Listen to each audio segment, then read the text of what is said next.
From the opinion pages of the Wall Street Journal, this is Potomac Watch. Joe Biden delivers his final speech to the United Nations as he leaves behind a world far more disordered than the one he inherited. We take a look at his legacy and the challenges to come. Welcome to Potomac Watch. I'm Kim Strassel, your host today, joined by my two illustrious colleagues, Elliot Kaufman and Bill McGurn.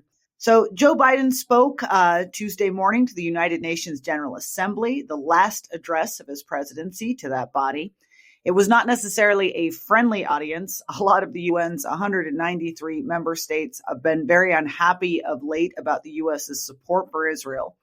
Unsurprisingly, Joe Biden used it as a little bit of a victory lap. He took credit for ending COVID. He took credit for ending what he called America's longest war in Afghanistan. He touted the alliances that he had made in support of Ukraine. And then he talked about the moment we are in now. Let's listen to him on that. My fellow leaders, I truly believe we're at another inflection point in world history. But the choices we make today will determine our future for decades to come. Will we stand behind the principles that unite us? We stand firm against aggression. Will we end the conflicts that are raging today? We take on global challenges like climate change, hunger, and disease. Will we plan now for the opportunities and risk of a revolutionary new technologies? So, Bill, I do very much agree that we are at an inflection point. Interestingly, he sort of seemed to say that in the context of an allusion to the possibility that Trump may win and a plea not to abandon what his Secretary of State, Anthony Blinken, calls the, quote, new geography, end quote, of new diplomatic alliances. But, Bill, I'm not sure anyone can look at this presidency and believe that there's been much of a success on foreign policy. The past 4 years have essentially been a march by authoritarian figures in every part of the world, Europe, Asia, the Middle East, Africa, even the Americas. For a president who talks so much about the global battle between democracy and authoritarianism when he came into office, he now seems to be leaving with those authoritarians more emboldened. This was clearly a speech laying out how Biden would like historians to view his legacy. How do you think historians will actually view his legacy? How do you think people view his legacy now? Well, I agree with you on the observations about Joe Biden foreign policy. I think the real inflection point came in the first year of his administration when he pulled out of Afghanistan. And that has determined so much. I think it emboldened Putin to go into Ukraine, the belligerence of Beijing toward Taiwan, the North Koreans restless, and Iran.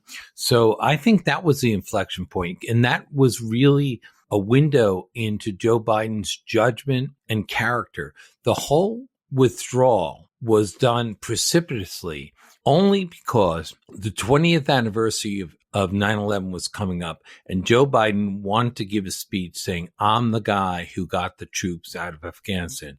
And to do that, he had to override the judgment of his military advisors. And it was a disastrous humiliation for the United States. And I think that explains so much about what he's done since. I also think that his years in the Senate give him a lot of factual knowledge about foreign affairs. I think he was chairman of the committee for a while, but that doesn't speak to judgment. And I think his impression of foreign affairs and the president is that you manage it. There's something to be said for it. You know, you don't want unnecessarily wars to break out and so forth. But I think he's so invested in keeping the status quo. If you look at like Ukraine, his policy is give them enough weapons to prevent Russia from winning, but don't let them win. He doesn't seem to want to follow through and have a victory. You know, Ronald Reagan famously told his friend Bill Clark, they were talking about the Soviet Union when he first came into office, and it was Berlin Wall was still standing. It looked as invincible as ever. And Reagan said, my policy is we win, they lose. I think Joe Biden would regard that as very simplistic. And we look at the results, the consequences, just incredible. I think he's still paying for it, and that will be the defining legacy of Joe Biden in foreign affairs. Yeah, it's a great point, Bill, because he talks this grand game, you know, the light, the dark, and good and bad. But in the end, he doesn't have an interest in a lot of this, too, I think. Despite all those years in the Senate, his natural reaction seems to want to be to withdraw, get out. And his attention, what he's most fascinated on, and what was very clear in this administration, was on domestic issues, domestic spending, and trying to impose a progressive agenda. Let's actually drill down into a couple of those global hotspots. Let's listen, in fact, to Biden talking about the latest happenings in Israel and strikes on Hezbollah. Since October 7th, we've also been determined to prevent a wider war that engulfs the entire region. Hezbollah, unprovoked, joined the October 7th attack, launching rockets into Israel. Almost a year later, too many on each side of the Israeli-Lebanon border remain displaced. Full-scale war is not in anyone's interest. Even if the situation has escalated, a diplomatic solution is still possible. In fact, it remains the only path to lasting security to allow the residents from both countries to return to their homes and the border safely. So, Elliot, I was really struck by Biden's comments on the Middle East, in particular on Iran. When it came to what happened on October 7th, he did what is now becoming the administration familiar two-step, which is to condemn Hamas's actions on October 7th and then quickly pivot to the humanitarian crisis in Gaza. But the bigger point, and the thing that was just so noticeable in this speech, was his absolute refusal to address the true driver of all this chaos, which is obviously the actions of Iran. He did repeat his pledge that he's not going to let Iran obtain nuclear weapons. I can think, by the way, you could make the argument that, in fact, Iran has come closer to that goal under his watch. But the bigger point is he made no reference whatsoever to Iran's bigger involvement. Its proxies, Hamas and Hezbollah, and in Syria, its supply of drones or short-range ballistic missiles to Russia, human rights violations. It just seems to me, Elliot, that this is the problem. It kind of sums up maybe the Biden administration's foreign policy, the failure to confront true problems. How do you view it? And also, what do you make of Biden's claim that the only path forward here is a diplomatic one? Yeah, I mean, when he talks about standing firm, he tells the leaders of the world, we have to stand firm now. When has he stood firm on Iran? We've had 3.5 years of massive sanctions relief for Iran, allowing tens of billions of dollars in oil revenue to flow to Iran. Why did we do that? Why did we continue doing that even after October 7th, allowing more and more of this money to support all the bad that we see right now in the Middle East? Hamas, Hezbollah, the Houthis, Shiite militias in Iraq, all over, it comes from Iran. And until he decides to get firm on that, he can't expect to make progress to get any sort of real solutions in the Middle East. When he says that diplomacy is the only way forward in Lebanon, I don't rule out diplomatic solutions at all. It just seems that the time for diplomacy was in the past 11 months.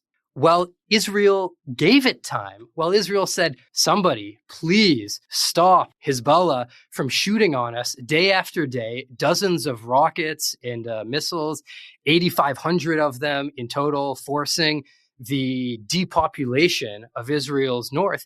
There were 11 months while Israel was being very restrained and not responding in a major way. My question is, what pressure did the Biden administration bring to bear on Hezbollah, on Lebanon, on Iran during those 11 months? Well, there was still time to stop this larger war. Now he talks about diplomatic solution. It might be too late now, but we'll see. Yeah, I mean, I would note too, as you said, the massive relief of sanctions on Iran was also driven by domestic policy priorities, in particular the rising gas prices and oil prices, and his concern about that, which I do think has led to a bit of a coddling of Iran, quite aside from the question of his inability to address the bigger problem. We're going to take a quick break. When we get back, more on Biden's speech to the United Nations. Welcome back. I'm Kim Strassel here with Bill McGurn and Elliot Kaufman. Bill, I want to go back to a part of the world you were talking about in the beginning in your opening points. And that obviously is Biden's actions in Afghanistan and then the subsequent actions by Putin in Ukraine. Let's listen to him address those topics. When I came to office as president, Afghanistan to replace Vietnam as America's longest war. I was determined to end it, and I did. It was a hard decision, but the right decision. 4 American presidents had faced that decision, but I was determined not to leave it to the 5th. It was a decision accompanied by tragedy. 13 brave Americans lost their lives, along with hundreds of Afghans in a suicide bomb. I think those lost lives, I think them every day. When Russia invaded Ukraine, we could have stood by and merely protested. But Vice President Harris and I understood that that was an assault on everything this institution is supposed to stand for.